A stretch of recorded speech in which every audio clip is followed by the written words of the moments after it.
Paz do Senhor Jesus, povo de Deus, eu sou a missionária Ruth Benigno e aqui vamos fazer aquele negócio de novo? Isso é. Eu sou a Ruth do Christian, Eu sou o Christian da Ruth.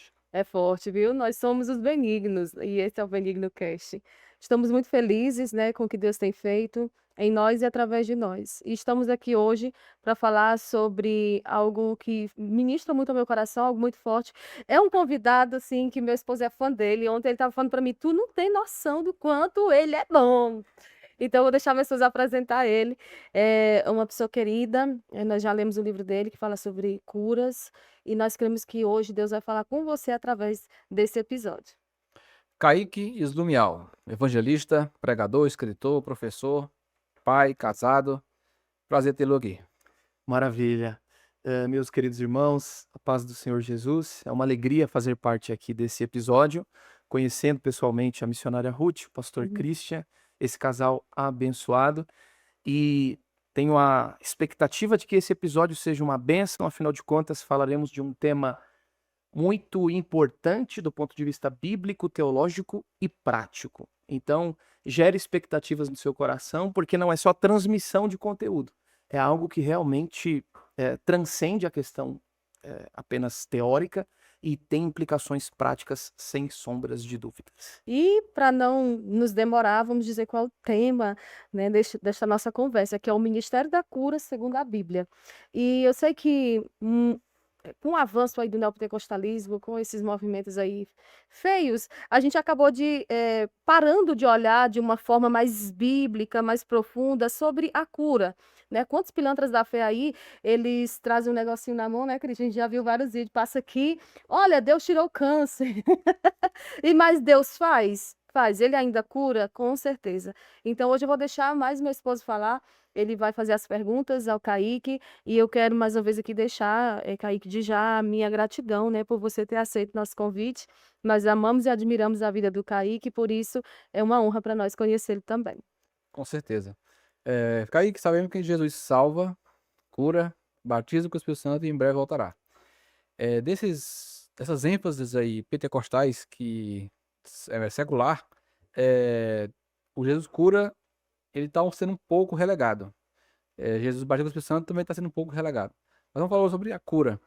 E começando lá do começo, como Jesus sempre fazia, né? Desde o princípio. Vamos lá. Perfeito. Qual é a condição original da humanidade e no que a queda afetou essa coisa original para que fosse necessário a cura, né? Amém. Excelente pergunta. Aliás, pastor Christian, missionária Ruth, o que é importante ser dito, à guisa de introdução, é que a nossa perspectiva é uma perspectiva equilibrada.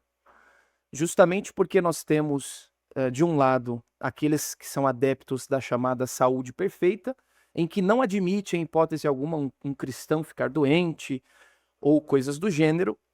E, por outro lado, nós temos aqueles que negam veementemente a necessidade da intervenção divina no que tange a cura.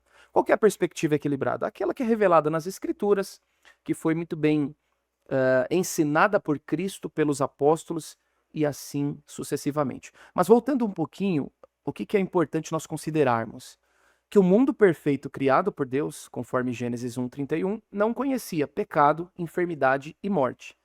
Portanto, se o mundo perfeito criado por Deus não conhecia tais coisas, nós podemos deduzir, logicamente e tranquilamente, que não são coisas boas em sua essência. Afinal de contas, não foram criadas por Deus, mas passam a existir por conta da queda, quando Adão e Eva desobedecem à ordem expressa de Deus e, consequentemente, esse mundo perfeito se torna um ambiente caótico e desordenado.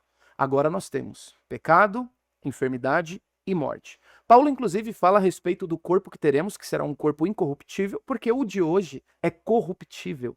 Ele é corruptível por conta da queda. Só que o interessante é que Jesus Cristo, que não é o plano B de Deus, mas sim o cordeiro que foi imolado antes da fundação do mundo, ele morre de forma substituta, não apenas para resolver o problema do pecado, mas para redimir o homem de maneira integral, o que inclui perdoar dos pecados, mas também curar as enfermidades. Aliás, eu imagino que nós vamos falar um pouco sobre Isaías 53, 4 e 5, Mateus 8, 17, que são textos que mostram que na cruz, Jesus não apenas morreu para perdoar pecados, mas para uma salvação holística, completa, integral. Então, o nosso ponto de partida é justamente esse. Considerar que pecado, enfermidade e morte não são coisas boas em sua essência, afinal de contas não fazem parte do plano original e criacional, existem por conta da queda, e a obra que Jesus opera, ela objetiva justamente redimir o homem de forma integral. Então, se com a desobediência nós tivemos pecado, com a morte de Cristo nós tivemos o perdão.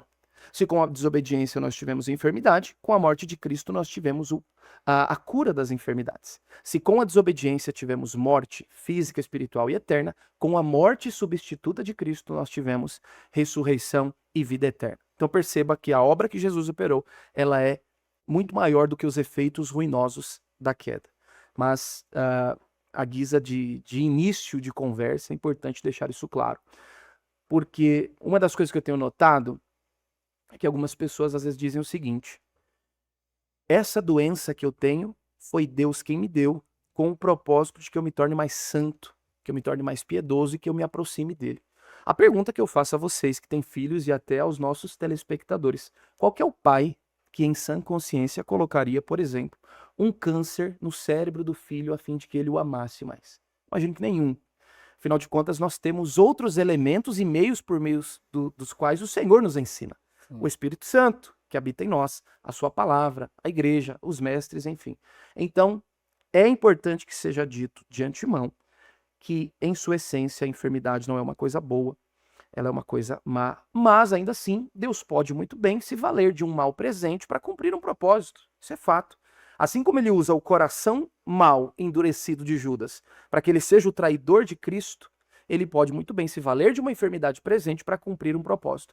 Mas veja a diferença. Uma coisa é Deus usar Judas para cumprir um propósito. Outra coisa é Deus criar Judas para ser o traidor. Isso teria implicações terríveis. O mesmo se aplica com relação à cura. Então, no início da conversa, acho que é importante deixar isso claro. Tá certo. Porque a maneira com que a pessoa enxerga a enfermidade vai resultar na maneira com que ela ora pela cura. Sim. Se eu imagino que é uma bênção que Deus colocou para me tornar santo, qual que é o propósito de eu pedir para que ele tire?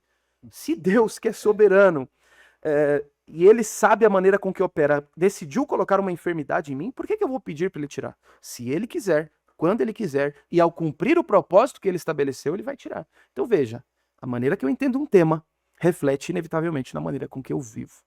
Então essa pergunta é muito pertinente. É meio que aquela questão da cosmovisão cristã, né? A forma como nós vemos a vida é muito importante se todo crente considerasse a questão da criação, queda, redenção, consumação, para a gente poder entender as coisas que nos acontecem, né? Exatamente, com certeza. E até interessante dizer isso, Ruth, porque esse meu livro, Curai os Enfermos, ele é, na verdade, a minha dissertação de mestrado. E eu pesquisei sobre esse assunto por um ano. Foram pesquisadas ali mais ou menos mais de 140 obras. Não li 140 livros, nós bem sabemos que às vezes você vai pegar ali uma citação, enfim. Sim. Mas enquanto eu pesquisava sobre esse assunto, foi o momento que eu mais vi Deus operando na minha vida. Porque a bem da verdade é o seguinte, irmãos, nós somos pentecostais, continuistas, e às vezes falamos, Jesus cura, Jesus opera. Mas aí se depara com um enfermo, a primeira coisa que faz é, se Deus quiser. Ou seja, uma atitude um tanto quanto tímida e covarde. Mas pesquisando sobre o tema, eu comecei a entender que é da vontade de Deus curar o enfermo e que ele quer nos usar para esse propósito. Então, nesse período foi quando eu orei por um cego em Campinas e ele voltou a enxergar instantaneamente. Uau. Foi nesse período que eu orei, né, alguns testemunhos para que os irmãos entendam a importância de compreender corretamente uma questão teológica. Eu orei por um rapaz que estava com câncer no pé e ele foi curado. Por uma mulher com câncer de mama que também foi curada. Maravilha. Por um rapaz que tinha algumas pedras no rim, ia precisar operar. Ele estava prestando um serviço em casa de eletricista. Sim. Comentou por cima que ia fazer uma cirurgia. Eu falei, olha, eu posso orar por você? Ele disse, pode. Oramos. E aí, depois de um tempo, ele voltou para fazer outro serviço e falou, preciso te contar um testemunho. Depois que você orou aquele dia, as pedras sumiram, eu não precisei fazer a cirurgia. Que maravilha. Só que um testemunho que me impacta bastante também é de um outro prestador de serviços. Ó, se você é prestador de serviço e está doente, vai lá em casa que tem um mistério. Eita, glória. O rapaz foi colocar um forro de drywall em casa e ele fez as medidas e tal, e eu não fechei, não tinha o dinheiro naquela ocasião. E aí passou um tempo, ele retornou. Curiosamente, ele retornou, eu abri o portão, ele entrou, ele estava com uma máscara, conversando com muita dificuldade. E eu perguntei se estava tudo bem, ele disse que não, porque ele estava com um câncer na garganta. Não. estágio avançado, Que coisa. fez cirurgia, não resolveu e estava desenganado, Fez cirurgia, não resolveu. não resolveu. E aí ele disse assim, mas enfim, né, vamos tirar as medidas para começar o serviço. Eu falei, olha, eu não fechei, eu só fiz o orçamento, eu não tenho dinheiro agora. E ele disse, poxa, eu me enganei, não era aqui, era em outro cliente. Bem na época que eu estava estudando sobre cura, cheio de fé. Sim. Crendo que Jesus opera, eu falei, meu irmão, olha, eu não acredito em coincidência, eu posso orar por você. E ele ímpio, a esposa também. Mas imagina, diante de uma sentença Sim. como essa, qualquer solução que apareça, se abraça, né? É. Ele falou, ok, pode orar. Eu e minha esposa oramos, e aí ele foi embora. Passado um tempo, mandei mensagem para encurtar a história, perguntando como que ele estava, e ele respondeu, a paz do Senhor, Jesus continue te usando, eu estou completamente curado e convertido. Ah, Então, 2 milagres. Maravilha. exatamente, o da Que salvação ainda é muito maior, né? Mas o que que isso implica no que nós estamos conversando? Eu sempre criei, Jesus cura, mas eu nunca fui alguém que me posicionava tal como quem acreditava nisso. Mas à medida em que eu fui lendo, estudando, compreendendo, eu falei, poxa, Deus quer me usar para esse propósito, tal como ele quer usar todo discípulo dele. Hum. E à medida em que eu me posicionei, eu comecei a ver o Senhor operando. E tem uma frase do Randy Clark que ele diz, mais pessoas serão curadas quando mais pessoas orarem por cura. Perfeitamente. E eu Uau. penso que este homem que foi curado desse câncer, ele poderia ter morrido com aquele câncer. Sim. Ah, porque eu caí que não orou? Não. É porque Deus, na sua soberania, decidiu que vai curar os enfermos através das nossas vidas. Aquele homem poderia voltar para casa, a enfermidade poderia avançar, progredir e ele morrer. Então, muitas pessoas que estão vivas hoje estão porque um crente entendeu que é É. desejo de Deus curar, se levantou para orar e o Senhor operou. Mas muitos outros poderiam estar vivos e não estão porque nós talvez temos falhado com relação à grande comissão. Como assim? Grande comissão não é só pregar o evangelho. Sim. Leia Marcos 16, do 15 em diante, que você vai ver. Curem os enfermos. Então, as duas coisas estão interligadas, tá? E eu falei sobre isso porque a forma com que eu compreendo um determinado assunto, ela reflete inevitavelmente na maneira em Exatamente. que nós vivemos. Eurico Bergstein, um grande teólogo assembleiano, morreu aí, parece que foi em 99. Ele lá pra trás, né? Década de 70, por aí, 60. Quando ele era pastor de uma igreja no Nordeste, ele começou a pregar, a ensinar e a orar por batismo com o Espírito Santo. E depois que ele começou a fazer isso, o número de batismos, assim, triplicou. Se fizesse um gráfico, né? Ia só subindo, subindo. Depois que ele deu uma parada de ensinar e também de orar, aí o gráfico, digamos assim, né? Começou a descer. Declinar. Tudo vai, digamos assim, do pastor, da figura que tá ali na igreja. Digamos, o pastor, né?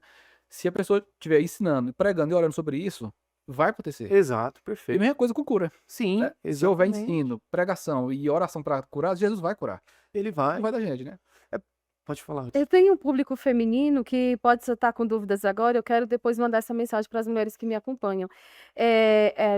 Acho que é Geni Erickson Tada, né? Isso? Sim. Ela foi dar um mergulho, ficou tetraplégica. Elizabeth Elliot viveu uma vida para a glória de Deus, morreu com demência. Sheila Walsh é uma das mulheres que eu mais admiro, é uma escritora, ela tem depressão desde os 5 anos de idade. Até hoje ela faz uso de medicação, e a medicação muito forte. Eu tenho transtorno de ansiedade desde os 12 anos de idade, nunca me conformei com esse diagnóstico, mas também nunca fui curada e eu acredito que não seja falta de fé. Eu sei que Jesus cura, mas tem casos em que Deus permite que você passe toda a vida sofrendo com uma situação. Como explicar essa questão do sofrimento e a questão da enfermidade que às vezes nos acompanha? O Christian vai seguir aqui, tá? Tá, claro. Mas eu queria tirar essa dúvida para dar, de uma certa forma, uma palavra de ânimo às mulheres que nos seguem. E se Jesus não fizer? Né? E se Jesus não curar, é porque elas não têm fé? Porque tem muita gente que diz isso. Já Uhum. aconteceu comigo, por exemplo, pessoas dizem assim, irmã, a senhora acha... ontem até falei para uma pessoa, eu não vou ficar negando algo que eu passo, que eu sinto, né? Mas também eu oro para que Deus venha curar. Só que assim, eu sou uma pessoa que tem uma visão desromantizada da vida, como diz o Hernandes Lopes, né? Se Jesus fizer, amém. Se ele não fizer, eu me conformo à vontade dele. Mas como você já falou, a vontade do pai não é que o filho, né, esteja assim. Sim. Como explicar, então, essa questão de tantas pessoas que passam por situações assim e nunca serão curadas, né, desse lado da eternidade, nunca terão plenitude? Eu acredito que foge um pouco aqui da questão do ministério da cura, mas não só da questão da cura, mas também do sofrimento. Uhum. O que você pode dizer para quem está em casa nos ouvindo, para que, de uma certa forma, elas sejam renovadas, né? Perfeito. a fé é uma variável extremamente importante para receber milagres e curas. Isso fica claro ao longo do Novo Testamento. Nós podemos observar que onde Jesus encontrou fé, ele inclusive elogiou a fé do centurião sim. romano, da mulher cananeia, e em contrapartida, Mateus 13,58 diz que em Nazaré, Jesus não pôde operar muitos milagres por conta da incredulidade. Então esse é um ponto que precisa ser estabelecido. A fé é uma variável importante e fundamental. Sim. Para a mulher do fluxo de sangue, ele diz: a tua fé te curou. Para o cego Bartimeu, ele também diz a mesma coisa. Quando Jairo recebe a notícia de que a sua filha está morta, o que ele diz? Não temas, creia somente. Então veja, fé é fundamental, mas não é uma variável absoluta. Como que isso fica claro para nós no Novo Testamento? Paulo era um homem de fé, Timóteo também era, mas ainda assim ele tinha problemas de ordem estomacal. Ora, se só a fé é fundamental para que alguém seja curado, por que Timóteo está doente? Paulo deixou Trófimo também doente em Mileto. Eliseu morreu doente. Exato, são alguns exemplos. Ainda que a fé seja uma variável fundamental, e eu sempre serei um entusiasta dessa perspectiva de que nós temos que crer, eu preciso ter os pés no chão, justamente por aquilo que eu falei no início, da perspectiva equilibrada, e entender que existe um terceiro elemento, que é o tempo de Deus e a sua soberania. Mas outra questão importante que eu tenho aprendido é não basear a vida nas nossas experiências, sejam elas Sim. boas ou ruins, mas sim naquilo que a Escritura diz. Então, a gente vai voltar para o texto bíblico para mostrar que Deus ele quer curar os enfermos, mas respondendo diretamente à pergunta da missionária Ruth, eu acho que o crente ele não pode dizer, eu sou um completo incrédulo, por isso que eu estou sofrendo, ou então Deus colocou essa enfermidade para me castigar ou para me deixar mais santo. Essas não são as melhores respostas. Mas há também um elemento do mistério que não nos cabe, mas enquanto o milagre não acontece, a minha participação nesse episódio aqui é com o objetivo de que você continue nutrindo fé para que ele possa ocorrer sim. Afinal de contas, Jesus não faz acepção de pessoas. Se ele curou todos os enfermos que foram a ele, por que ele não poderia curar você? É claro que ele pode. Então, basicamente, eu trilharia esse caminho, dizendo para que você não se martirize, achando que você é um completo incrédulo, mas também não pense que Deus colocou essa enfermidade porque você precisa aprender algo. E, em contrapartida, continue nutrindo fé, porque Jesus, ele não apenas quer, como pode. Por que eu estou dizendo isso? Marcos 1, de 40 a 42.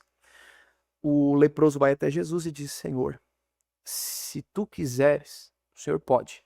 Olha que interessante, ele não duvidou que Jesus podia, mas ele duvidou se Jesus queria. Eu repito, se tu quiseres, o Senhor pode. Ou seja, poder o Senhor pode, só não sei se quer. O que Jesus respondeu? Quero ser limpo. Então, eu prefiro olhar para o que as Escrituras dizem ao invés de olhar para as minhas experiências. E tenho refletido muito sobre isso. Permita-me trazer um texto bíblico. Posso? Sim. Deve. Com certeza. Olha que interessante isso aqui sobre fé. Romanos, capítulo 4, versos 18 a 20. Eu congregava numa igreja que enquanto a gente procurava o texto ou colocava um hino para cantar, as irmãs chamavam um corinho para não ficar aquele vácuo, sabe? Pessoal, enquanto ele procura o texto, eu quero pedir para você que está nos acompanhando, que se inscreva no nosso canal, compartilhe esse conteúdo. Gente, olha que maravilha, eu já estou aqui querendo segurar nas lágrimas, porque Deus já está falando comigo. Então, assim, compartilha esse conteúdo, deixa um like aí, deixa um comentário respeitoso também, né?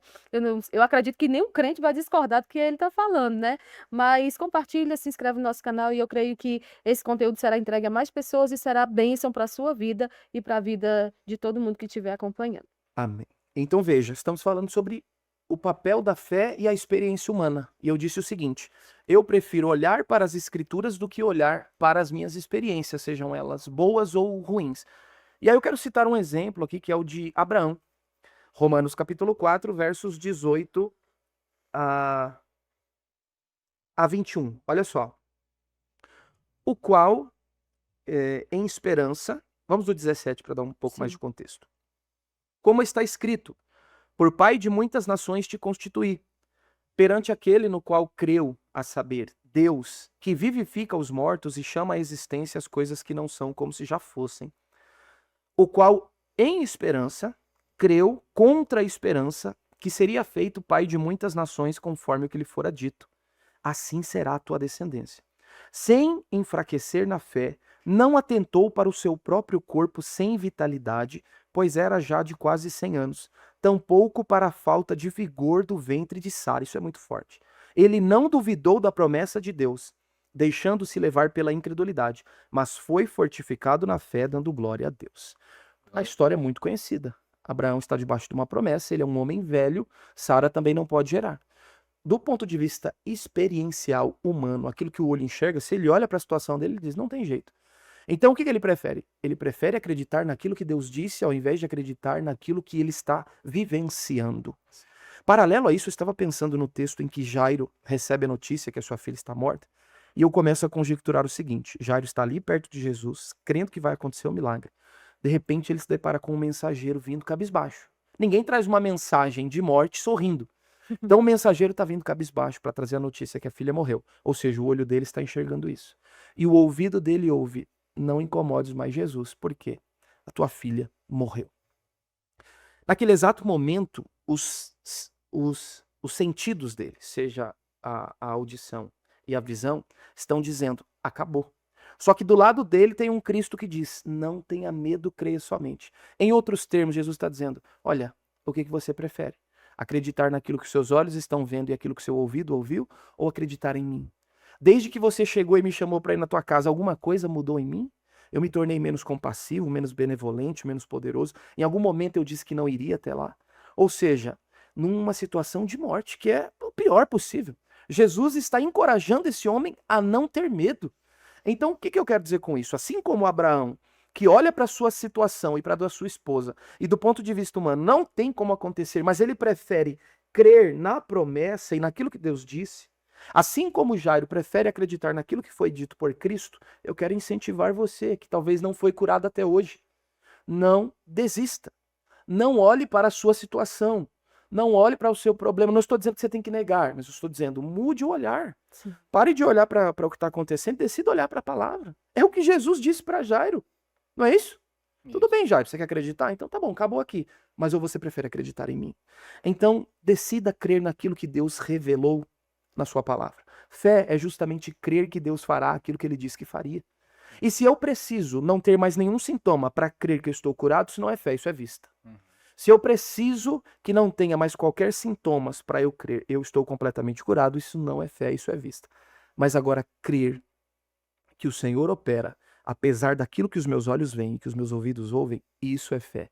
E é o tipo de fé que honra a Deus e Deus honra a nossa fé. E eu volto a dizer, isso aqui não é fé na fé, como prega aí o movimento da teologia da prosperidade. Não, isso aqui é uma compreensão bíblica, equilibrada, que parte e flui das escrituras. Então isso aqui é só o que eu estou falando para aquelas pessoas que estão enfermas. Sim. A mulher do fluxo de sangue estava 12, o paralítico no tanque de Betesda estava 38.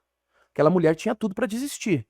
Ela está pobre, ela vive às margens da sociedade, segregada, excluída de todas as esferas. Fraca. Pensa numa mulher que não tem ânimo para nada. Ela poderia estar em casa chorando e dizendo, tá bom, é isso que a vida me impôs, tá tudo certo. Ela falou, não, se eu tão somente tocar, eu serei curada. E quando ela toca, imediatamente ela é curada. Então essa é uma palavra de ânimo para você que está enfermo. Creia que Jesus ainda faz. Tá certo. Lá no Sermão do Monte, Jesus falou, né? Para pedir, para bater e para buscar. Então, tem gente que bate, pede e busca por um mês e já existe. Exato. Aí não vai ter, realmente, não vai ter mesmo a resposta. Alguns reformados, eles usam o texto de Isaías 53 para dizer que aquilo é apenas referente a pecado. Não, Jesus levou na cruz os nossos pecados, não levou as enfermidades, dores, não. Tanto é que tem muita gente doente ainda, né? E usa vários textos, usa a experiência para isso. Sim. Porém, esse binômio, pecado e enfermidade, ele está sempre presente, ele está sempre junto. Né? Salmo 103 fala que ele é que perdoa nossas iniquidades e que sara nossas enfermidades. Amém. E no Isaías 53 também fala que ele levou sobre si nossas dores, nossas enfermidades e nossos pecados. Então, na cruz, Jesus levou ou não nossas enfermidades? Maravilha. Excelente pergunta. Agora nós estamos em um eixo da nossa conversa cujo objetivo é mostrar que é do desejo de Deus curar o enfermo. E existem alguns motivos pelos quais nós podemos crer nisso. Em primeiro lugar, como eu já disse lá no início, porque enfermidade, pecado e morte não são coisas boas em sua essência, e a obra que Jesus opera é com o objetivo de remediar o homem ou redimi-lo de forma completa. Esse é um bom argumento. O segundo, porque o ministério terreno público de Jesus revela o Senhor. Jesus é a exata expressão do ser de Deus e a imagem do Deus invisível. Então, quer saber o que Deus pensa a respeito de enfermidade e cura? Olha para o ministério de Jesus que está presente nos 4 evangelhos. Ele se revela como aquele que cura, Sim. ok? Esse é um segundo argumento muito interessante. E um terceiro, além de tantos outros, o terceiro é justamente esse. Há uma relação entre cura e cruz. É verdade que alguns reformados, como John MacArthur, por exemplo, entendem que o texto de Mateus 8,17, que é uma citação lá de Isaías 53,4, não se refere a isso. Aliás, permita-me citá-lo aqui. Ó. Em sua obra Uma Vida Perfeita, tudo que a Bíblia revela sobre Jesus de Gênesis a Apocalipse, na página 117, John MacArthur, comentando Mateus 8, 16 e 17, parece presumir que a cura na expiação deve ser entendida apenas no sentido de que o efeito do sacrifício de Cristo nos garantirá um corpo glorificado e, portanto, sem doenças, mas não necessariamente relacionada à cura nessa vida. Uma visão reducionista animal. Exato. Tipo assim, o que Jesus fez é no sentido de que garantirá a nós um corpo glorificado, mas não tem nenhuma implicação aqui agora. John Stott faz coro com John MacArthur nesse sentido, e em sua obra A Cruz de Cristo, página 108, ele diz assim, ó, não devemos afirmar que Cristo morreu pelas nossas enfermidades e pelos nossos pecados, ou que há cura na expiação, ou que a saúde está prontamente disponível a todos, assim como o perdão. Então, 2 bons teólogos entendem que não tem nenhuma relação. Mas, em contrapartida, eu poderia citar Wayne Grudem, D.A. Carson, Craig Blomberg, o Craig próprio Keener. B.B.Y. Craig Keener. Assim, eu tô falando ainda só dos reformados, para não falar que eu tô roubando. Que se for citar o Menzies, o Keener, todos eles concordam. Sim. Mas entre os próprios reformados, que são J. Carson, por exemplo, é um especialista em Novo Testamento. E ele diz que é exegese forçada negar a relação entre cura e cruz. Então veja, citamos aqui 2 reformados que dizem que não, mas em contrapartida temos muitos outros que dizem que há uma relação entre cura e cruz, tá certo? Mas o que interessa para nós, de fato, antes de qualquer comentarista, é o que o texto diz. Sim. E a pergunta é, o que o texto diz? Será que em Isaías 53, 4, as expressões ali, enfermidades e dores, Roli e Macob, elas podem significar enfermidade espiritual ou algum tipo de pecado? Tem alguma ocorrência no Antigo Testamento em que essas expressões se referem a algum tipo de enfermidade espiritual, como se fosse pecado? Não. Essas expressões, quando aparecem no Antigo Testamento, elas se referem especificamente a enfermidades e dores. Então, um exercício hermenêutico e exegético que nós devemos fazer é esse. Considerar o uso que é feito por essa expressão em outros contextos. E sempre que aparece, se refere a enfermidades e dores literais. Então, Isaías 53, 4, o texto que se refere ao servo sofredor, diz para nós que na cruz do Calvário, gostaria até de ler o texto aqui textualmente, né? Acho que é importante. Ó, Isaías 53, 4 e 5, diz o seguinte: verdadeiramente, ele tomou sobre si as nossas enfermidades, e as nossas dores levou sobre si. Contudo, nós o consideramos como aflito, ferido de Deus e oprimido. Ele, porém, foi ferido pelas nossas transgressões e moído pelas nossas iniquidades. O castigo que nos traz a paz, shalom, que é completude, estava sobre ele, e pelas suas pisaduras fomos sarados. Então, Isaías 53, 4 se refere a enfermidades e dores literais? Sim, porque de acordo com o Dicionário Internacional de Teologia do Antigo Testamento, as expressões Roli e Macob se referem a enfermidades e dores. Pois bem, um outro texto que nos ajuda a partir de uma correlação é o de Mateus 8, 17. E aqui tem uma questão muito interessante que todo aquele que interpreta a Escritura considera como relevante, que é o seguinte: contexto imediato. Quando nós pegamos o capítulo 8 de Mateus e observamos do verso 1 até o 17, tudo o que acontece aqui é cura. É. Do verso 1 a 4, a cura do leproso. Dos versos 5 a 13, a cura do servo do centurião. No verso de número 14, Jesus, 14 e 15, ele cura a sogra de Pedro. No verso 16, ele cura todos os enfermos e os que estão endemoniados. Olha isso. Todo o contexto imediato é cura. E aí chega no 17, o que Mateus diz? Isso aconteceu para que se cumprisse o que foi dito pelo profeta Isaías. Ele tomou sobre si as nossas enfermidades e levou as nossas doenças.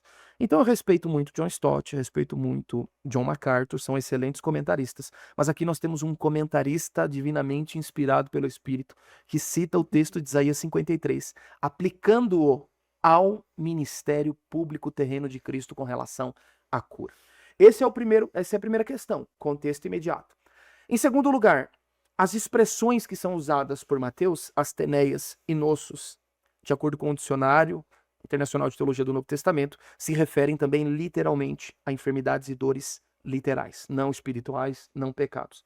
E em terceiro lugar, o que eu acho que é muito interessante aqui para a nossa consideração, é que Mateus, ele não se vale da Septuaginta. Isso é muito interessante. Quando ele vai citar Isaías 53:4, ele não cita a Septuaginta, porque os irmãos que acompanham o podcast aqui bem sabem, a Septuaginta nada mais é do que uma tradução grega do texto hebraico. Muito comum no contexto de Jesus. Mateus ignora, porque a Septuaginta traz uma interpretação no sentido de que Jesus é aquele que foi ferido por nós. Então não traz a ideia de cura e cruz. E aí sabe o que ele faz? Ele ignora a tradução da Septuaginta, vai lá para o texto hebraico e entende da maneira que está e aplica ao ministério de Jesus. Isso é muito importante, isso é um baita argumento. Sim. Então, contexto imediato, as expressões gregas que são utilizadas, como também o uso que é feito do próprio texto hebraico, ignorando a Septuaginta, são 3 bons argumentos que comprovam a relação que há entre cura e cruz, tá certo? Então, esse argumento é muito interessante dentro do bojo vontade de Deus com relação à cura. Ele quer curar, por quê? Faz parte da obra vicária de Cristo. Deus, na sua soberania, decidiu que Jesus morreria para perdoar os pecados, mas também para redimir o homem de forma integral. Vocês querem comentar alguma coisa aqui? O Nicodemos, ele acredita que realmente se trata de curas, realmente. Porém, ele tem uma espécie de limitação. Ele diz que Isaías 53, na questão de enfermidades e curas, se cumpre no ministério de Jesus e, digamos, fica por ali. Sim. Aí eu gostaria de...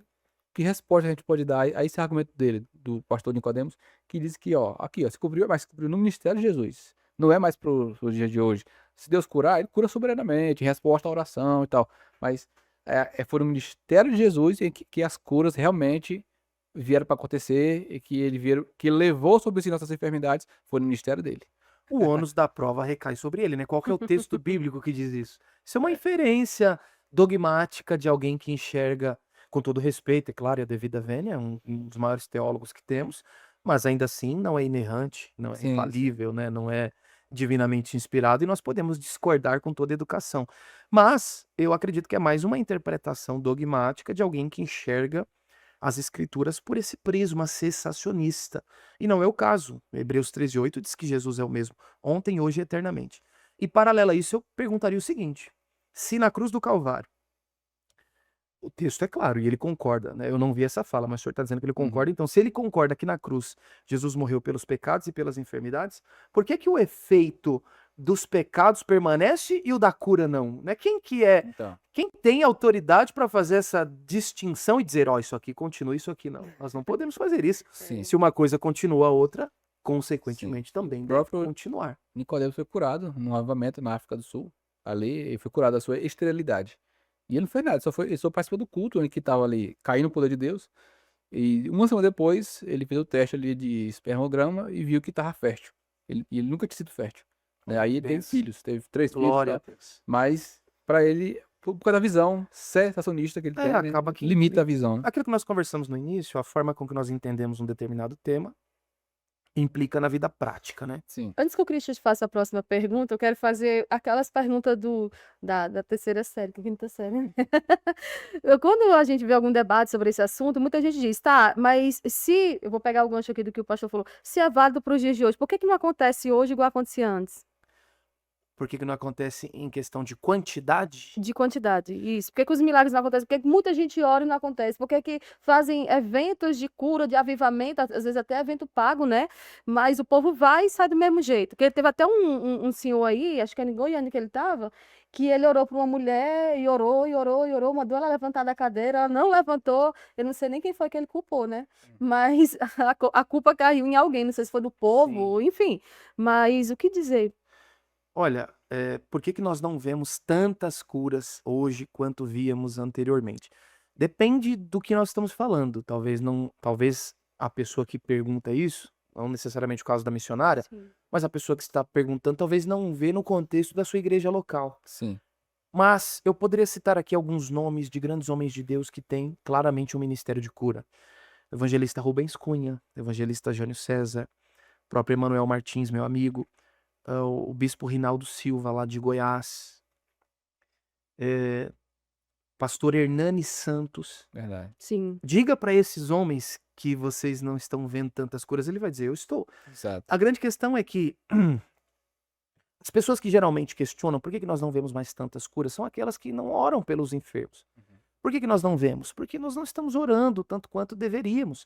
E curar é departamento do Senhor, não é nosso. O que compete a nós? Impor as mãos sobre os enfermos com compaixão, em obediência à ordem expressa de Cristo, crendo que Ele é o mesmo, que Ele não mudou e que Ele pode sim operar. Mas agora, garantir ou não, isso nós não podemos. Mas em que pese o fato de que eu não posso garantir a cura, nada me impede de nutrir fé, expectativa, para que a pessoa igualmente creia, considerando que a fé é uma variável importante, porque isso propicia que o milagre e a cura ocorram, tá certo? Então a Exatamente. resposta seria essa. Seja mais ousado que você vai ver. O pastor deu um exemplo aqui das pregações e orações pelo batismo no Espírito. À sim. medida em que começou a se ensinar, se posicionar e buscar por isso, nós tivemos um resultado melhor. Então, Então, né, comece a ensinar mais sobre cura. E aqui, exatamente. uma aplicação interessante que eu sempre trago para nossa reflexão. Veja, se você concordar comigo que da cruz do Calvário flui tanto perdão quanto cura, por que que todo culto nós chamamos os pecadores ao arrependimento, mas não oramos pelos enfermos? Então, Não é verdade? sim. Nós cremos com muita tranquilidade que se após o culto, ao fazermos o apelo, o indivíduo vier à frente arrependido, Jesus vai perdoar ele, sim ou não? Ninguém tem dúvida com relação a isso. Sim. Só que nós não temos a mesma expectativa com relação ao enfermo.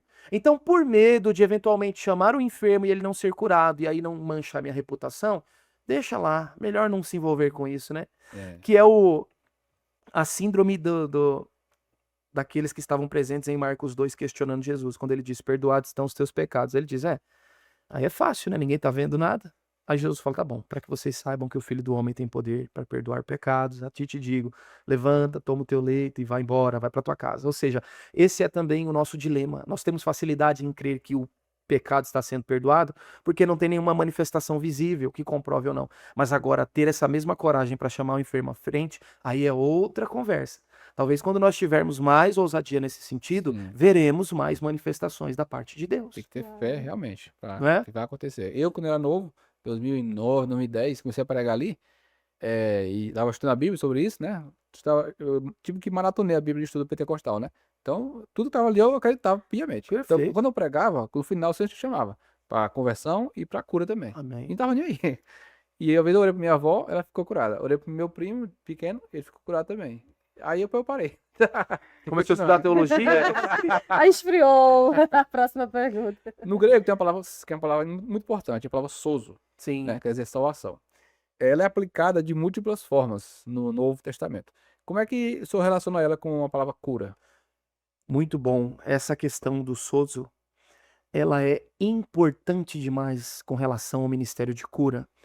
E tem até um link com a ideia aqui do Mateus 8,17, 1 Pedro 2,24, que é o seguinte, a expressão sozo, seja o verbo sozo, salvar, ou o substantivo soteria, salvação, ambos pertencem a um campo semântico muito amplo.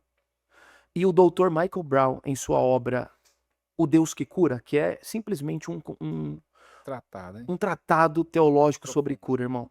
É algo técnico, robusto, e ali eu aprendi algo muito interessante. Ele mostra que o evangelista Lucas, divinamente inspirado pelo Espírito, se vale do verbo salvar em 4 episódios diferentes para mostrar justamente que há um só Salvador, uma só salvação, mas que esta salvação ela tem uma abrangência muito além daquilo que geralmente nós pensamos. Por quê? Para nós, salvação é livramento da alma no dia do juízo. Eu fui salvo do quê? Dos meus pecados e, portanto, eu vou estar com o Senhor eternamente. Pois bem, mas será que salvação se restringe somente a isso? E é evidente que não. Então, olha só o uso que Lucas faz, missionária e pastor Christian, da expressão salvar, para mostrar a abrangência desta expressão. No capítulo 7, verso de número 50, capítulo 7, verso 50, contexto da mulher pecadora, Jesus diz a ela o seguinte: vai, a tua fé te salvou, vai-te em paz. Qual que é o contexto aqui? Perdão de pecados, ok? A expressão usada é salvar, salvar do quê? Dos pecados. Na sequência, no capítulo de número 8, versículo de número 36, agora o contexto é o endemoniado, a cura de 2 endemoniados em Gadara. Verso de número 36 está escrito assim, ó: os que tinham visto tudo isso, contaram-lhes como fora salvo o endemoniado. A mesma expressão. E aqui é salvação do quê?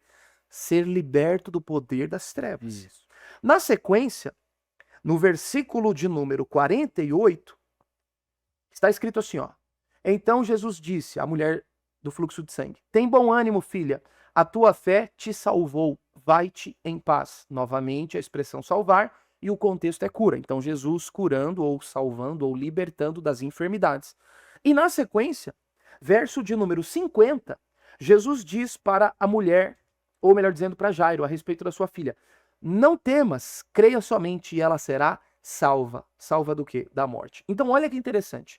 Lucas, o autor divinamente inspirado, se vale do verbo salvar e aplica em 4 maneiras diferentes. Jesus salva dos pecados, salva do poder das trevas, salva das enfermidades e salva da morte. Jesus é o Soter, Salvador, que liberta, perdoa pecados, cura e ressuscita agora e eternamente. Então, pregue sobre o Jesus Salvador em todas essas instâncias. Eu tenho um sermão temático sobre Cristo, aquele que cura, uma salvação completa para a pessoa inteira. E eu abordo justamente todas essas questões. Porque quando eu falo de salvação apenas no aspecto de livramento da alma no dia do juízo, eu acabo diminuindo uma obra tão completa que foi operada por Cristo. Mas nós temos essa mania um tanto quanto gnóstica, eu diria, de supervalorizar a parte imaterial em detrimento da parte material. Ou seja, o que importa, meu irmão, é a alma. Se Jesus perdoou os seus pecados, está tudo certo. Só que esse conceito é muito mais gnóstico do que bíblico. Porque a Bíblia não faz essa separação como se uma coisa fosse mais importante do que outra. A salvação nas Escrituras é holística, é integral, é completa, tá certo? Então, essa supervalorização de um em detrimento de outro não pode ser feita porque a Bíblia enxerga o indivíduo de forma plena. Da mesma maneira que ele quer perdoar os pecados, ele quer curar as enfermidades. Tem algum episódio nos evangelhos que alguém chega doente e Jesus diz assim: olha, vou perdoar os seus pecados, tá tudo certo, você está salvo, mas vai embora doente. Tem? Não. Não tem, né? Por quê?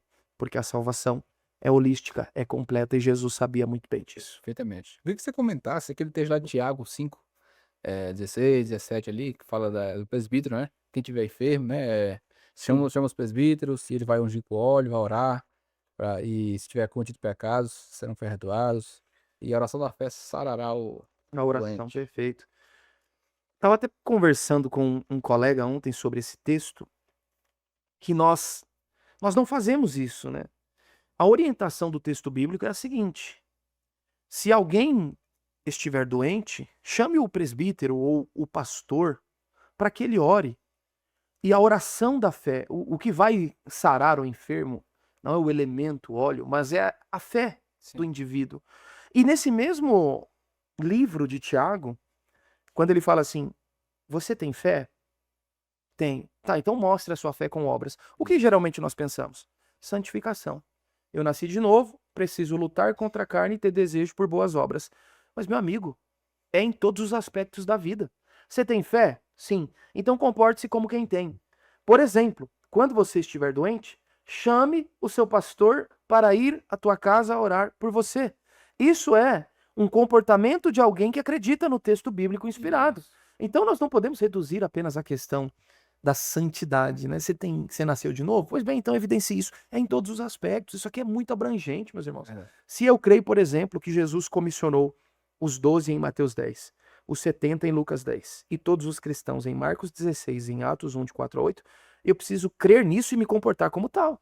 Então, debaixo dessa palavra, eu prego o evangelho e coloco a mão sobre os enfermos. Agora, se eu só prego e não oro, então, na verdade, eu não tenho tanta fé quanto eu digo que tenho, e eu me enquadro nesse aspecto aqui de Tiago. É claro que o que Tiago está falando no contexto imediato é sobre um estilo de vida que evidencia que alguém nasceu de novo.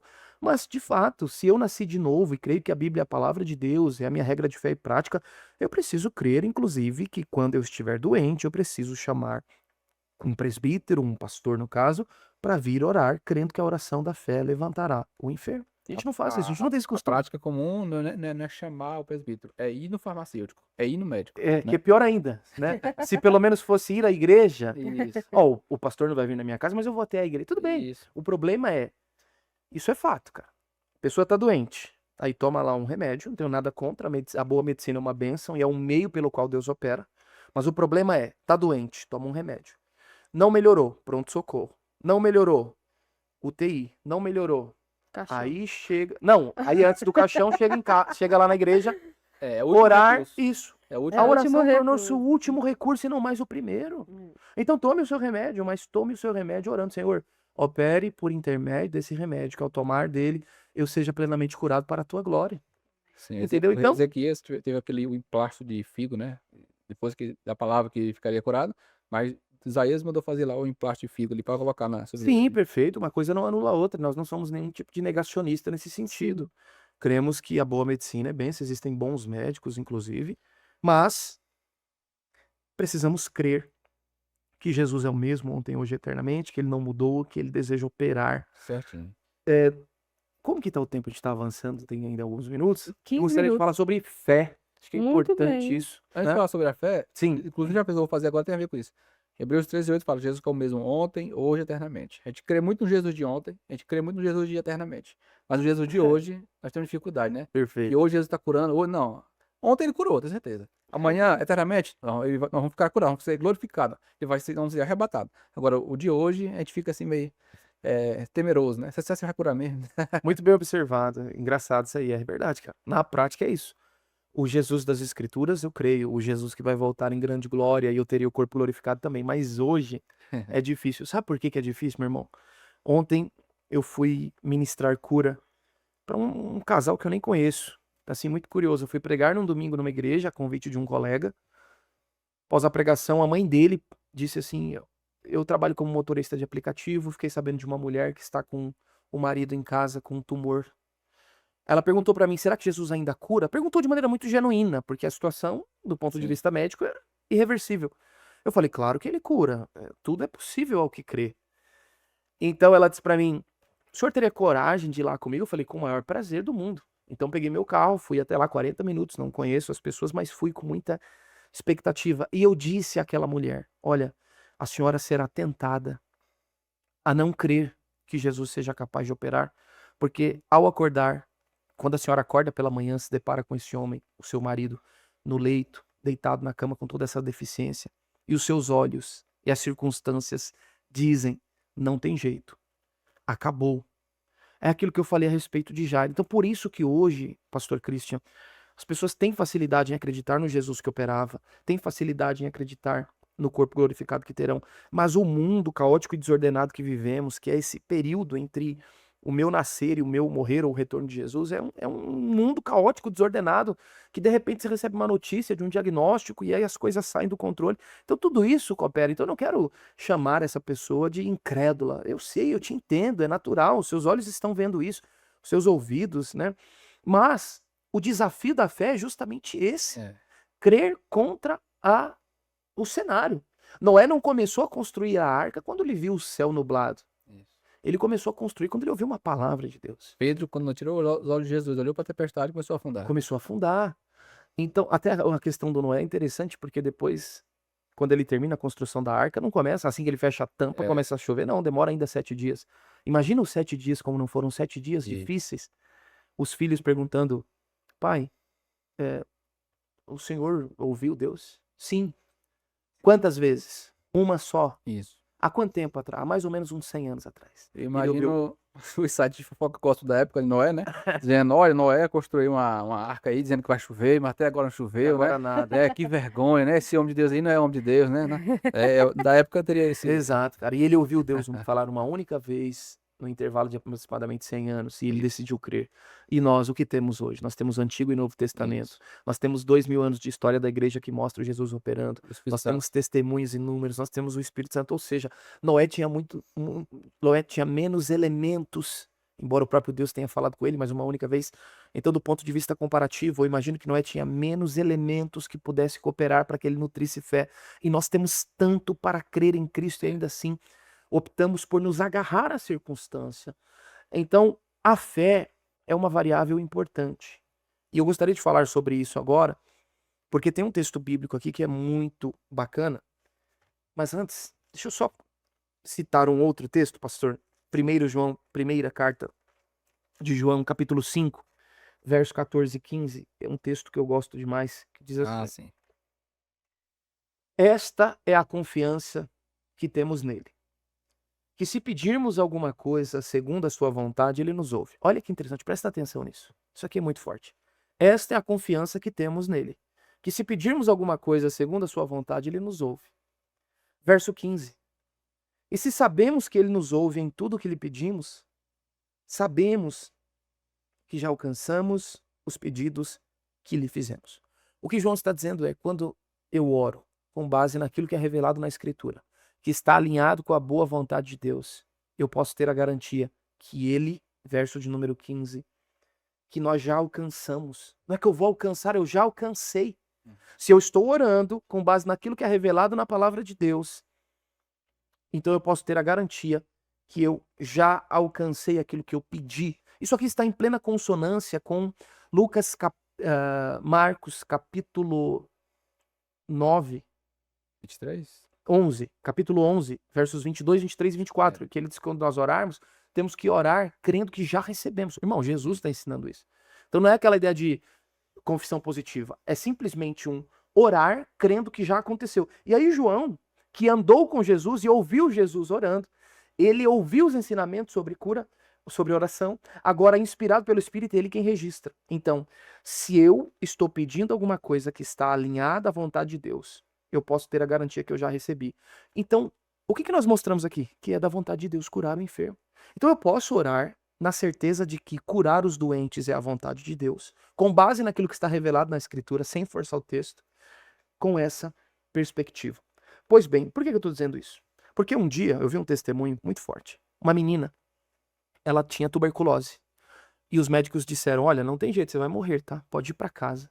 Você vai morrer. Não nesse tom, acho que falou num tom um pouco mais amigável. Mas a ideia era essa, você vai morrer. E ela de família cristã. Chegou em casa, abriu o texto, 1 Pedro 2,24. Ela abriu o texto bíblico, 1 Pedro 2,24, que está escrito o seguinte. De família crente, né? 2,24 está escrito assim, meus irmãos. Ele mesmo levou em seu corpo os nossos pecados sobre o madeiro. E ela começa a chorar, porque tudo bem, eu vou morrer. Mas ainda assim eu tenho a garantia de que meus pecados estão perdoados, porque o texto bíblico diz que ele levou os meus pecados. Só que ela continuou a leitura, ela não parou aqui. E aí no verso C ela leu o seguinte, pelas suas feridas fostes sarados. Imediatamente aquela menina fica impactada e ela grita à mãe dela, mãe, corre aqui. A mãe dela vem e ela diz, mãe, eu já estou sarada. Ela falou, como assim, minha filha? Ela falou, mãe, eu estou sarada, a Bíblia diz isso. Ela falou, a senhora não me ensinou desde cedo que eu tenho que crer naquilo que a Bíblia diz? A mãe dela falou, sim. Ela falou, pois bem, o texto que diz que ele levou em seu corpo os meus pecados diz também que pelas feridas dele eu fui sarada. Então, mãe, pega uma roupa, eu não quero ficar de pijama deitada, eu quero me trocar e eu vou me comportar como quem está curado. E a mãe dela pegou a roupa, ela vestiu, começou a viver a vida normal. 3 meses depois, fez um novo exame e ela não tinha mais nada. Que benção. Porque fé é isso. é se comportar como quem acredita na palavra. Uma menina ingênua, sem muito conhecimento bíblico e teológico, sem muitas dissertações teológicas, crendo pura e simplesmente naquilo que Deus decidiu revelar acerca de si na palavra, viveu um milagre, porque é o que a palavra revelou. Então, fé é isso. 1 João capítulo 5, verso 14 e 15. Marcos, conforme vimos, o 9 e 23, Tudo é possível. tudo é que crer. possível ao que crê. Aí o 11, 22, 23 e 24, quando você orar, não tenha dúvida, né? Não seja incrédulo, mas creia que você já recebeu. Então, tem de fé em Deus, né? tem de fé em Deus, exatamente. O texto diz isso no verso 22.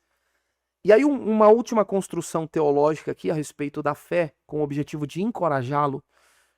Mateus capítulo 7, verso 11, está escrito: vocês são maus, sabem dar boas coisas aos seus filhos. Imagine Deus.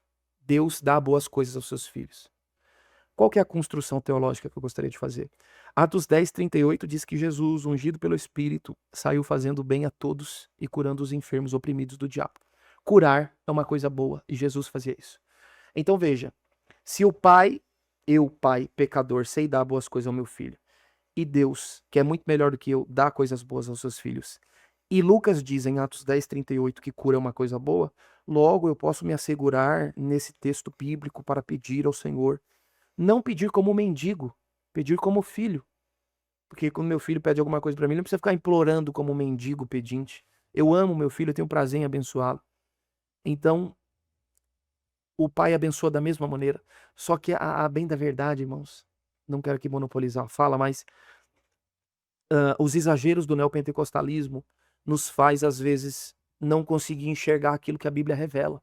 Então você fica tão avesso ao neopentecostalismo que acaba que você não desfruta daquilo que o texto revela. Então é óbvio que eu tenho as minhas grandes ressalvas com o neopentecostalismo, mas existem alguns homens de Deus que foram muito usados em cura que são vistos como controversos no meio reformado. Mas também para alguns pastores reformados ninguém presta, né? A bem da verdade é essa. Mas um que eu gosto em especial, que com relação à cura divina, que foi o que eu li até agora, e eu não discordei de nada do que li sobre cura, foi o T.L. Osborne. Do que li sobre cura, não li outras coisas, mas de cura divina, tudo que li, eu falei, realmente eu concordo, e outras coisas sobre fé, eu também concordei. Então eu acho que nós temos que ser maduros o suficiente para fazer esse filtro por nós mesmos. Porque se você ouvir apenas aquele seu pregador predileto, que às vezes nunca leu nada de T.L. Osborne, mas ouviu que é um herege, etc., você vai formar uma perspectiva sem nunca ter lido. Então faça isso, é até um exercício acadêmico honesto. Leia. Você não precisa concordar e endossar tudo, mas de repente tem alguma coisa ali que você aproveita, não porque o cara seja excelente, mas porque Deus, na sua multiforme graça, ele pode se valer sim de alguém que você discorda completamente para te abençoar em algum ponto. Então não joga o bebê com bacia, com água, com tudo. Alguma coisa boa certamente você pode encontrar. E eu tenho sido bem encorajado com relação à cura divina e fé com alguns homens, tais como T.L. Osborne, por certo. exemplo. Você Maravilha. citou aí Atos 10, 38, né? Sim. Jesus, ele veio para curar, ungido pelo Espírito Santo, ele veio para curar os enfermos, libertar os oprimidos do diabo. A igreja deve continuar o que Jesus começou no seu Uhum. ministério. Então Jesus foi pro céu, agora ele deve continuar essa mesma obra que está em Atos 10, 38.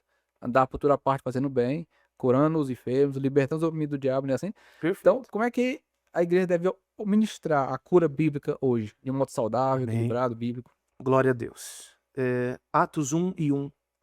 Fiz esse tratado a Teófilo para registrar tudo aquilo que Cristo começou a fazer e a ensinar. E veja, ele começou, ele não E a terminou. igreja continua. A igreja continua. Cristo continua, na verdade, Cristo continua pela igreja, através da igreja no poder do Espírito. Então nós temos que continuar aquilo que Jesus começou. E como fazer isso de forma saudável, de forma equilibrada, bíblica, no contexto da igreja? Bem, se você que nos assiste é um ministro pentecostal, é um pastor, um líder pentecostal, não seja um continuista teórico e um sensacionista prático. Não apenas diga que crê que Jesus opera. Na primeira oportunidade que tiver diante de um enfermo, ore por ele, meu irmão. Coloque as mãos, ore pelo enfermo. Eu não conheço nenhum por quem eu orei que no final disse, pô, não gostei da oração. Não quero, odiei. Não existe. Sim. Do máximo que vai acontecer, a pessoa vai falar obrigado. O máximo que vai acontecer. Então, em primeiro lugar, ensine sobre cura de uma perspectiva bíblica e teológica saudável na sua igreja com frequência. Como o nosso irmão pastor Christian bem começou no início, Cristo salva, cura, batiza no Espírito e em breve voltará. Esses pilares precisam ser pregados na igreja, irmão. Se você é de confissão pentecostal, você precisa falar sobre isso. Então ensine sobre cura, oriente os membros da sua igreja a estudarem sobre o assunto, sempre que estiverem doentes, chame-os à frente para orar. Posicione-se como quem crer. Deus gosta de crente ousado, irmão. A nossa fé honra a Deus e Deus honra a nossa fé. E mais, o ministério de cura, ele é um limiar entre o fracasso e o milagre. Isso é fato. Mas não fique pensando na sua reputação. Apenas se mova por obediência, com ousadia e compaixão. Obediência à palavra, ousadia do Espírito e compaixão ao que sofre. Basicamente é isso que nós precisamos fazer. Mas nós precisamos tomar um posicionamento. O que não dá para fazer, irmãos, é dizer que crer em cura e não falar sobre o assunto. Tá certo. Maravilha. Então que Deus continue E os- nos levantando para isso, meu irmão. Os principais livros que você poderia indicar sobre cura. Eu já ia Quero- perguntar, vou fora o indicar esse seu, aqui, né? Tem o seu aqui, por favor. Olha, Leia esse livro aqui, que realmente o livro é muito bom. esse aqui é bênção, para a glória de Deus, até porque foi uma dissertação de mestrado, então é um livro que Bem, tem um rigor acadêmico, mas ele também tem um caráter prático. Mas eu indico todos de cura divina que você puder, do Dr. Randy Clark, que é uma autoridade no assunto. Ele é doutor em teologia. E é interessante, só para um gancho, que a dissertação, a tese dele foi sobre fé. E ele fez uma pesquisa que a maneira com que a pessoa que está doente entende sobre fé e a maneira que o que ministra entende sobre fé e o desejo de Deus em curar impactava com certeza na recepção ou não da cura. olha aí. Ele fez um estudo de campo e comprovou que as pessoas que criam que Deus queria curá-la geralmente eram curadas, enquanto a outra dizia, se ele quiser, ou eu acho que ele pôs essa enfermidade, ou um dia, quem sabe, essas nunca eram curadas. Olha aí. Então uma pesquisa acadêmica séria foi feita. Então todos os livros do Dr. Randy Clark, nós falamos aqui o do Dr. Michael Brown, que é Sim. um tratado teológico denso, mas vale muito a pena. Além disso, tem eu indico que você leia também o Curai os Enfermos, do T.L. Osborne. Faça ali as ressalvas que você achar necessário, mas é um bom livro sobre cura, um clássico. Tem o Cristo que Cura, do F.F. Bosworth, eu não sei se esse é o título, mas Sim, esse aí. o Cristo que Cura, né? Isso. Excelente também. Tem dizem Jesus ainda cura, da Thomas Nelson, parece. Capa preta lá. Recente agora? Isso. Eu li. Também legal, gostei. Mais algum? Indico principalmente os Generais de Deus. Leia as Ah, biografias dos Generais de Deus. Forte. Jack Cole, Muito forte. William Branham, Oral Roberts. Eu todo dia estudo sobre cura. É um tema que eu amo, eu sou fascinado. Todo dia eu ouço alguma biografia, eu leio alguma coisa sobre. Faça isso. Então acompanhe os grandes homens de Deus que são usados no ministério de cura. Siga-os nas redes sociais, os que são sérios. Compre os livros, ouça pregações, ouça as biografias. Tudo isso vai cooperar para que você creia, tenha fé. E isso é maravilhoso. maravilha. Para finalizar, eu quero agradecer. Passou tão rápido, mas eu quero pedir para você deixar suas considerações finais para quem está em casa, mas me responder também. Uma das mulheres mais usadas por Deus no Ministério da Cura é Kathryn Kuhlman, né? E eu já li a biografia dela e gosto bastante de ver alguns vídeos dela. Que você se identificou em algum momento assim com o ministério dela, com a forma como Deus a usava? Você acredita que eram autênticos? Porque ela levava, inclusive, médicos para testar que os milagres que aconteciam ali eram reais. Então, embora goste muito do assunto, e por incrível que pareça, eu nunca li sobre a Não. biografia Sim. dela, então não posso falar. Basicamente Entendo, isso. Eu prefiro não opinar porque eu nunca li. Sim. Aí eu posso, de repente, falar alguma bobagem. É porque O que você leu, você concordou? Não sei. sim, Ah, mas eu vi no livro que ele acabou que tu acabou de É que recomendar, os Os generais de Deus, Deus. eles têm alguns, né? Não é apenas um general de Deus, são alguns. É porque tem generais mulheres, né? Aí É. tem dela, tem a Ah, legal. conta a história dela, muito bom. Isso. Não, se tá nos Generais de Deus ali, da mesma editora, ou mesmo autor, eu não li. Mas Uhum. pretendo, então certamente deve ser uma Uma coisa bênção. interessante é que o Hernandes Santos, ele já orou por vários cadeirantes e nenhum levantou. Assim, eu disse que orou por uns 300. Aí depois do 301 ele começou a... Exato, Tem é que isso que eu exercer queria a dizer fé, né? também, Tem irmão. que exercer a fé. Isso, não desista, continue. John Wimber, que foi um grande homem de Deus usado em cura, na igreja dele eles ministravam e não acontecia, ele estava prestes a desistir até que um dia começou e dali Olha pra aí. frente Que bênção. continua. Exercitar a fé. Fesse sua letra risco, fesse sua letra RISCO, ele É. disse isso. Então tem que continuar fazendo. Deixa sua mensagem aí para os ouvintes. Para o povo que está em casa, que precisa dessa fé, precisa voltar a acreditar que Jesus ainda faz milagres e ver também os milagres acontecendo. Amém. A palavra que eu diria é essa: creia naquilo que está revelado na Escritura e não nas experiências. As nossas experiências são volúveis. Ora são boas, ora são ruins. Sua experiência seja boa ou ruim, não é o critério pelo qual você deve se pautar. Paute-se nas Escrituras. E como eu disse, leia sobre o assunto, ouça pregações, testemunhos. São elementos que Deus usa para cooperar, para que tenhamos fé. E a fé é uma variável, volto a dizer, importante para receber a cura. Eu gostaria só de deixar aqui o meu Instagram, de repente, se Sim. você quiser acompanhar o nosso trabalho. Kaique_Lumial, também tem um canal no YouTube. Tenho servido ao reino nas áreas do ensino e pregação, então se algum pastor eventualmente quiser nos convidar para pregações, palestras, aulas, tem o link lá na minha bio do Instagram, será um prazer poder atendê-los com relação àquilo que o Senhor tem nos dado para compartilhar com a igreja.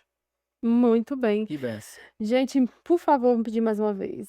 Curta, comenta, compartilha e se inscreve no nosso canal para mais conteúdos como esse. Hoje eu falei pouco, olha isso, é um milagre. Vamos edificados.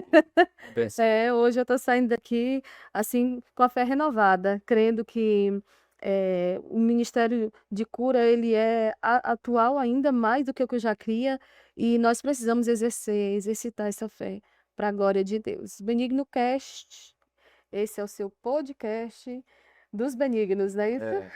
Deus Deus abençoe. abençoe e até a próxima em nome de Até a Jesus. próxima. Amém.